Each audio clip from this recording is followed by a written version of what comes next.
Welcome back, Cloud Cadets.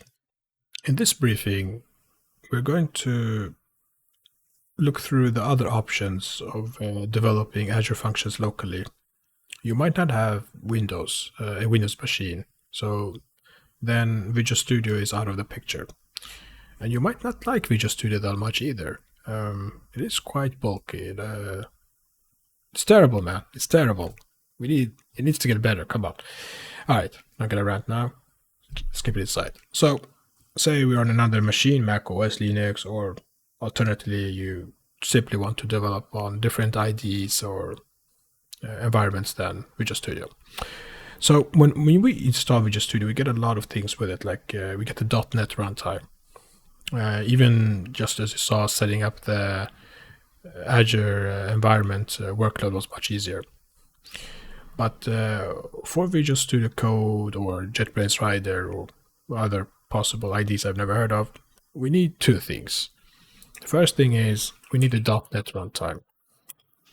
If we search for .NET, come to the site, and we can download it for our operating system and install it, and most of that's covered. We don't really need to do anything special.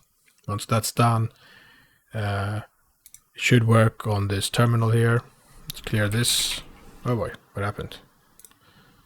Skynet has hacked my terminal.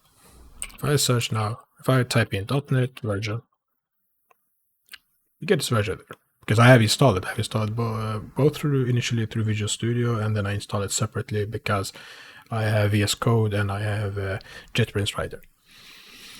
So once we've done that, to develop Azure Functions, we need to download a different tool. It's called Core Tools. And as we saw earlier before the function, there were two buttons here where we would like to develop locally with VS Code. If we had clicked it, it would have taken us to this link, and I will link this in the description. And if we scroll down here, you see there are different ways to install it for Windows, Mac OS, Linux. Since I'm not going through Windows, I would have gone this way. I click this, I downloaded it, and if I go to my downloads here, and I had it there. And I double-clicked it and installed, and there was nothing. I know we love to cover these things, but I had to make sure that it worked before I went down this rabbit hole. But there were no difficult choices here. It was, next, accept terms, done. And it's complete. We don't need to think anything more about it. And if I now wish to create a project, there are two different ways you can do this. You can use the terminal, which in some cases is possible. You can see this one. Because if I open Visual Studio Code here now, and I want to create a .NET project, right? Let's see here. We have this command palette. You see here up here .NET new project. If you hadn't seen it, we would have search .NET. If I search for like function, see nothing.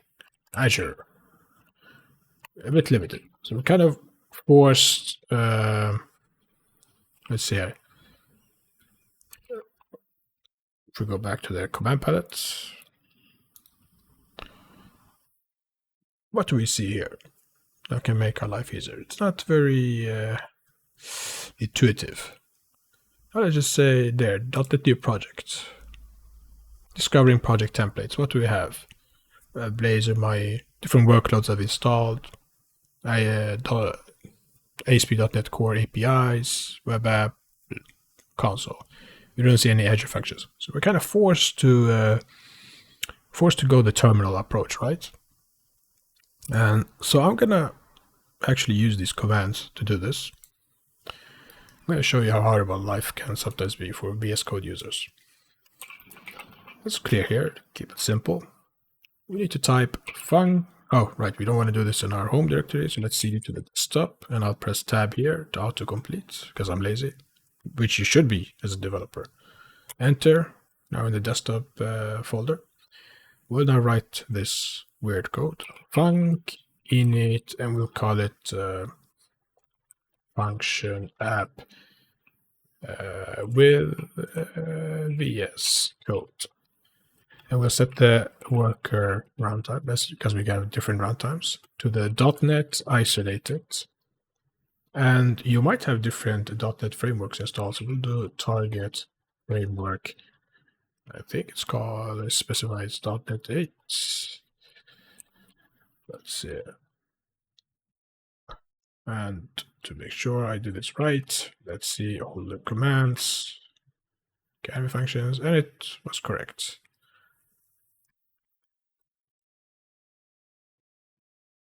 No need to do this wrong twice. So what did we call it? Function at VS Code. And there we see. Enter.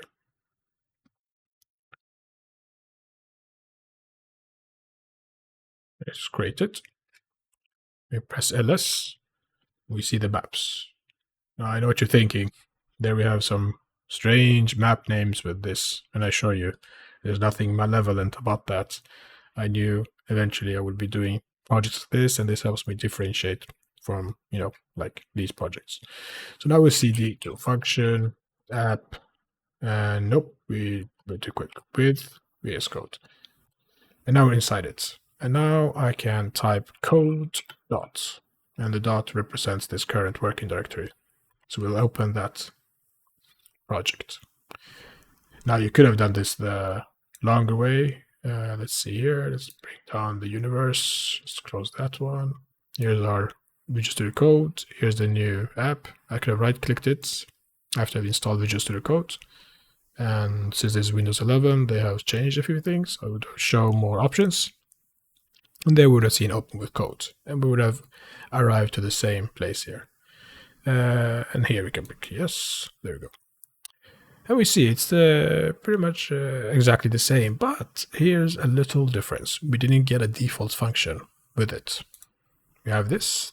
It's exactly the same as it was in Visual Studio, but no default function. Now, if we look back to the documentation here, we see this is how we create a function. And we will want, of course, to use a HTTP trigger. But hey, at least we can name it directly here. So hey, that's nice. So let's paste it in. But Chuck Norris API with VS Code. And it's creating.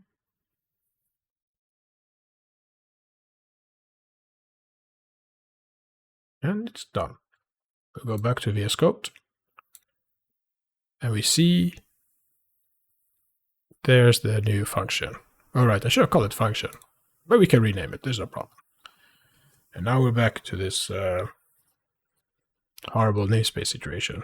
But here we don't have the situation to use a shortcut. So we'll do the semicolon there, remove this bracket and this one. And then I can right click, format document. You need an extension for that, but we'll leave that out for some other guide or something. All right. Looks pretty much the same. We don't want to complicate our life, so we'll copy our code, which will be available on GitHub as well. And we can copy pretty much all of this. Or actually, we can copy all of it. I think. Right, we just need to change the namespace. And that's what we do. And then we'll take all of these namespaces, paste it in like that. We're back in business. Now just the name needs improvement. And I really want to call this with the VS Code function. And of course, in VS Code, since it's not really an ID, it doesn't do a lot of that for us. We have to rename here. And there we go. Let's size this up a bit so we can breathe. And there we have it. That's complete. Now we would like to run this. So the question is, how do we do this in VS Code? I honestly don't know. So we'll figure it out now together. Since I'm already in the folder here, but I could have opened a terminal through here. And let's do that, because let's keep ourselves in the same environment. New terminal, we see we're inside this folder. Generally, most .NET applications can be run through .NET Run. And we'll see, will it work? I think so. Oh boy, sure. I trust you. You don't want anything bad. Let's click here. Let's go here. Ah, it works. Perfect. Not that different, though. So let's go back here. We're done here. Now we want to deploy this. Oof, here comes. Now we also want to stop this program, so I'll press Control C and it stops it. Let's close this terminal. Now, to deploy this, we'll actually need, I think, this Azure extension, which we can get from the extensions here. And you would have searched for Azure, I think. And there we go, Azure Functions. And you probably would have installed some other things with it. You see how many things I've installed. It's crazy. Anyhow, so there we have Azure. Now here, I think I'm logged in already, so you would have an option here to log into your account in Azure. And once I've done that, I would be able to see the different services here, and we are interested in a function app. And there we see our .NET isolated function app. I'll right click on it and I'll say deploy to function app. Yes, this will overwrite our poor existing one. Deploy. And of course I'm getting some weird stuff here to the right, which we don't even care about. But we see, build succeeded. And while this is deploying, I want to mention that you could create function apps directly here from VS Code and theoretically from Visual Studio as well. I think it's possible in Rider as well. But you would have right-clicked here and you would create a function app. And then you would get some prompts. But I think it's a lot easier in the beginning to just do it the old-fashioned way. So, deploy was successful.